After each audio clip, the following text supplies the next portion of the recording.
तुम्हें हमारे पिता ईश्वर और प्रभु यीशु ख्रिस्ट की ओर से अनुग्रह और शांति मिले, आमीन। आइए मन की तैयारी के लिए प्रार्थना करें। हे सर्वशक्तिमान जीवित अति करुणामय पिता परमेश्वर, इस समय धन्यवाद देते हैं क्योंकि आज के सुंदर दिन, सुंदर समय, सुंदर अवसर को तूने हमारे जीवन के लिए जोड़ा है। और इस समय तू हमारे मन, दिल और आत्मा को तैयार कर, ताकि हम वचन के माध्यम से जो कुछ भी सीखेंगे, समझेंगे, वो हमारे जीवन के लिए उद्धार और आशीष का कारण ठहरने पाए। विनती उद्धार करता प्रभु यीशु के नाम से मांगते हैं, दया से सुन, अनुग्रह से ग्रहण कर, आमीन।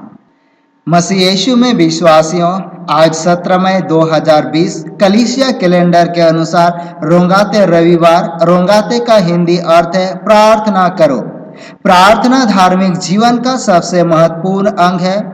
हम आध्यात्मिक जीवन में प्रार्थना के माध्यम से परमेश्वर के साथ जुड़ जाते हैं। प्रार्थना ईश्वर से बातचीत है, परंतु प्रार्थना का माध्यम यीशु मसीह होना चाहिए। आज विश्व के लोग, समस्त मानव जाति वैश्विक महामारी कोरोना वायरस से घबराया हुआ है और इस महामारी को लेकर कई ख्रिस्तीय धार्मिक अगुवे अंतिम दिन की ओर इशारा करते हैं। परंतु मैं कहना चाहता हूं, हम सभी लोगों के लिए एक अवसर है।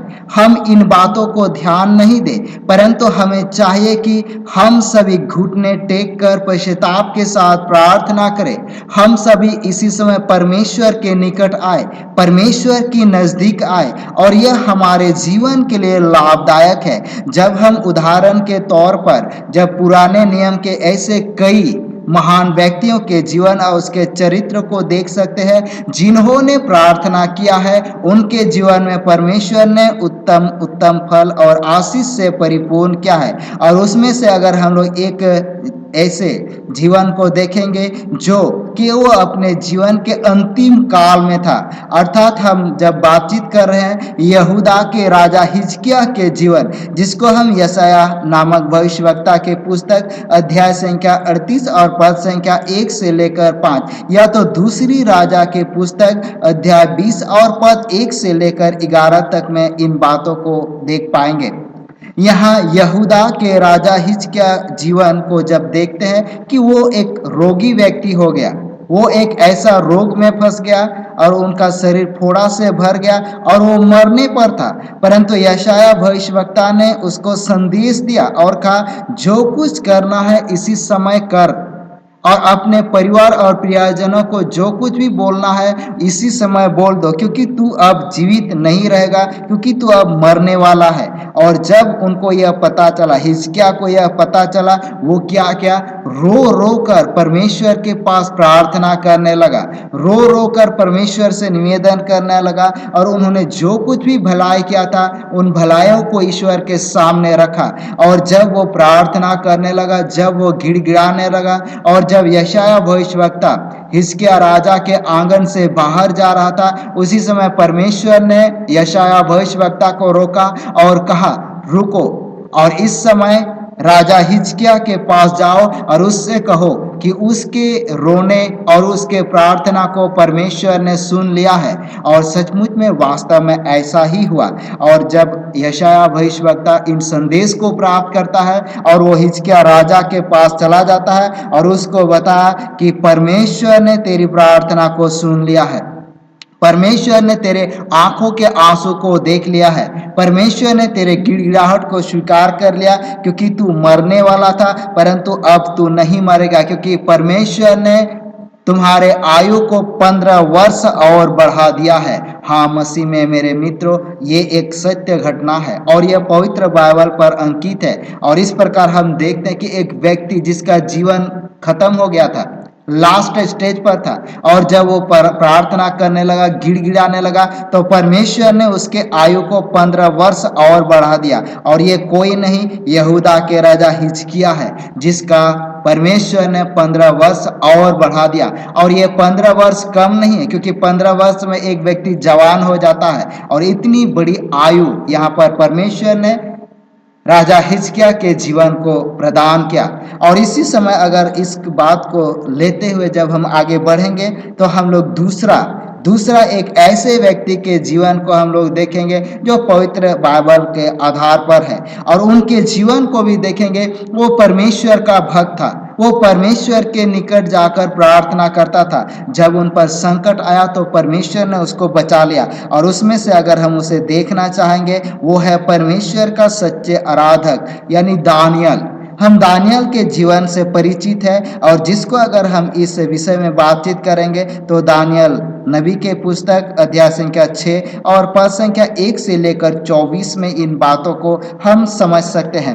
यहाँ पर दारा राजा के काल में जब दानियल को सिंहों के मांद में डाल दिया गया, तो परमेश्वर ने सिंह के मुंह को बंद कर दिया, और दानियल को किसी प्रकार की हानि सिंह से नहीं हुई। और ये तो इसलिए हुआ था क्योंकि दानियल से कुछ लोग, जैसे अध्यक्ष, राज्य के अध्यक्ष, अधिपति और कुछ गवर्नर, वो गुस्सा करते थे, क्योंकि वो एक परमेश्वर का भक्त था और वो सच्चाई पर चलता था, किसी प्रकार के झूठ झमेले में नहीं। परंतु वो लोग चाहते थे कि इनको राजा के सामने कैसे गिराया जाए, और इसलिए इन्होंने एक आज्ञा पत्र निकाला कि राजा को ही देवता के रूप में स्वीकारा जाए और उससे ही विनती किया जाए। परंतु यहाँ जो दानियल है, वो एक भक्त व्यक्ति था, परमेश्वर का प्रियजन था, और इसीलिए उन्होंने राजा को नहीं परंतु अपने ईश्वर की आराधना किया, और जिसके कारण से उसको देशद्रोह का मुकदमा चलाया गया, उसे सिंह के मान में डाल दिया गया। परंतु यहाँ जब वो प्रार्थना करता है, क्योंकि उनके विषय में अगर जब हम पढ़ेंगे दानियल की पुस्तक अध्याय संख्या 6 में, वो दिन में 3 बार प्रार्थना करता था, और यही प्रार्थना का फल उनके जीवन में दिखाई देता है। जब भूखे सिंहों के सामने रख दिया जाता है, तो सिंह के मुंह को परमेश्वर बंद कर देता है, और यह तो प्रार्थना का फल है। तो निश्चय मसीह यीशु में विश्वासियों, जब हम संकट में पड़ते हैं, जब हम मुसीबत में पड़ते हैं, तो अपने ईश्वर को आराधना करें, ईश्वर की आराधना करें, वही हमारे जीवन के लिए उपाय ढूंढ निकालेगा। प्रार्थना के विषय में जब हम आगे बढ़ते हैं, तो नए नियम की ओर हम लोग जाएंगे। नए नियम, जहां पर एक विशेष घटना जो प्रभु यीशु ने अपने जीवन काल में प्रकट कर दिया, और ये एक प्रार्थना का सामर्थ था, जिसको अगर हम वचन में पढ़ना चाहेंगे तो वचन पढ़ सकते हैं। यूहन्ना रचित सुसमाचार अध्याय संख्या 11 और पद संख्या 38 से लेकर 44। यहाँ पर हम 4 दिन के मृत लाजर को जो यीशु ने जिलाया, उसके जीवन के विषय में पाएंगे।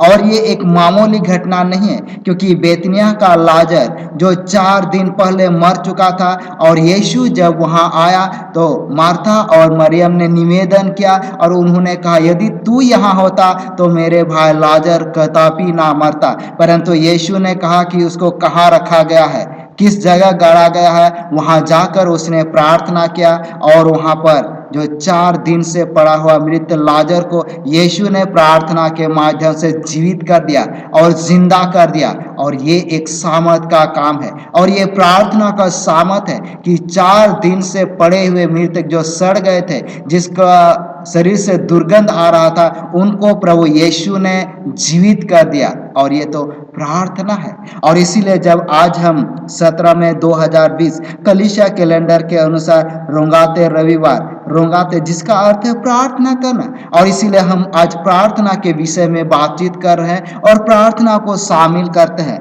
और जब हम आगे वचन में पढ़ते हुए जाएंगे कि सचमुच में प्रार्थना हमारे जीवन के लिए कितना लाभदायक है, कितना आवश्यक है। और हम जब अपने जीवन में, वर्तमान जीवन में देखेंगे, अब हमको भी चाहिए कि यीशु ख्रिस्ट जो उद्धार करता है, उससे प्रार्थना करें, उसके नाम से प्रार्थना करें, क्योंकि जब हम उससे प्रार्थना करते हैं तो ईश्वर पिता हमारे निवेदन को सुनता है, ईश्वर पिता हमारे निवेदन को स्वीकार करता है, हमारे प्रार्थना का उत्तर देता है और हमें आशीष से परिपूर्ण करता है। जब हम और आप इस वचन को सुनते हैं, वचन को पढ़ते हैं, तो यह हमारे जीवन के लिए कल्याणकारी है।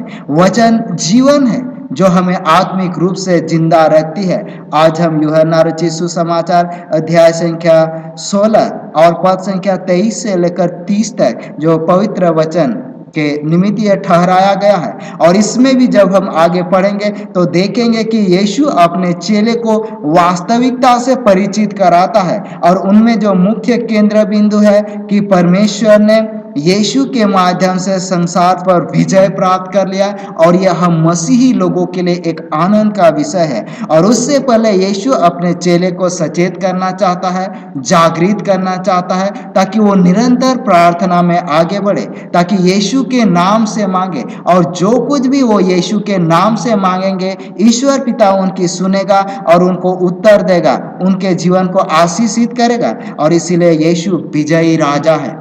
यीशु हमारे जीवन के लिए एक विजयी राजा है जो हमें अपने पवित्र मार्ग पर ले जाता है। जब हम संसार को देखते हैं, क्योंकि संसार में बहुत सारे दुख है, बहुत सारे तकलीफ है, बहुत सारे कष्ट है, बहुत सारे परिस्थिति है, परंतु जब हम यीशु में बने रहते हैं तो जीवन का सारा क्लेश, जीवन का सारा दुख, जीवन के सारे संकट दूर हो जाते हैं। और इसलिए किसी प्रकार का भय नहीं, क्योंकि ना क्लेश से, ना दुख से, ना मृत्यु से, क्योंकि यीशु ने इन सारे चीजों को पराजित किया है। और इसीलिए यीशु ने कहा कि मैंने संसार को जीत लिया है, और सचमुच में यीशु ने संसार को जीत लिया है। और इसीलिए जब हम यीशु पर बने रहते हैं, यीशु की शिक्षाओं को मानते हैं, उसके अनुरूप चलते हैं, या तो उसके अनुरूप अपने आप को ढाल लेते हैं, तो यह जो सब है हमारे जीवन से दूर हो जाता है, और एक शांतिपूर्ण जीवन का आरंभ होता है, जिसमें ना कोई चिंता है, ना कोई क्लेश है, ना कोई शोक है, और ना किसी प्रकार का भयभीत। और इसीलिए आज चाहिए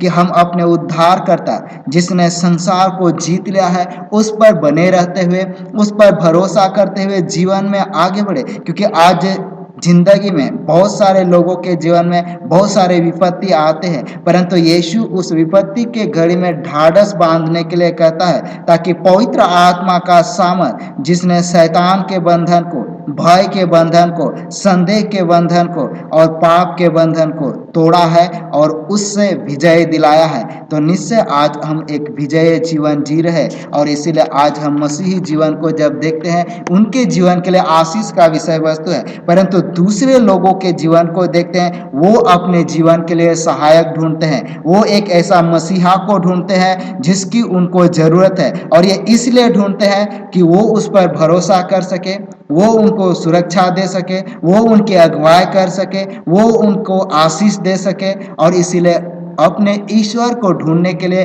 कई लोग हैं जो सातों पर्वत चढ़ जाते हैं, कई ऐसे लोग हैं ईश्वर को ढूंढने के लिए 7 समंदर पार चले जाते हैं, परंतु हमारा प्रभु ऐसा नहीं है। हमारा प्रभु हमारे घर के नजदीक आता है, हमारे प्रभु हमारे घर के द्वार को खटखटाता है, ताकि हम उसके आवाज को सुने और उससे संगति करें, और जब उससे संगति करते हैं तो हमारा जीवन धन्य हो जाता है। तो निश्चय आज इस पवित्र वचन के माध्यम से हम अपने जीवन में प्रभु के पवित्र वचन को आत्मसात करते हुए आगे बढ़ेंगे, तो निश्चय हमारे जीवन, हमारे घराने, हमारे समाज और हमारे परिवार का कल्याण होगा, और हम आशीषित जीवन जीते हुए प्रभु को धन्यवाद देंगे। प्रभु इस पवित्र वचन के माध्यम से हम हर एक के जीवन की अगुवाई करें।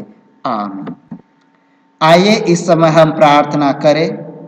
हे जीवित अति करुणामय पिता परमेश्वर, इस समय धन्यवाद देते हैं क्योंकि तू आकाश और पृथ्वी का सृष्टि करता है, और हम मानव जाति का भी तू सृजनहार है।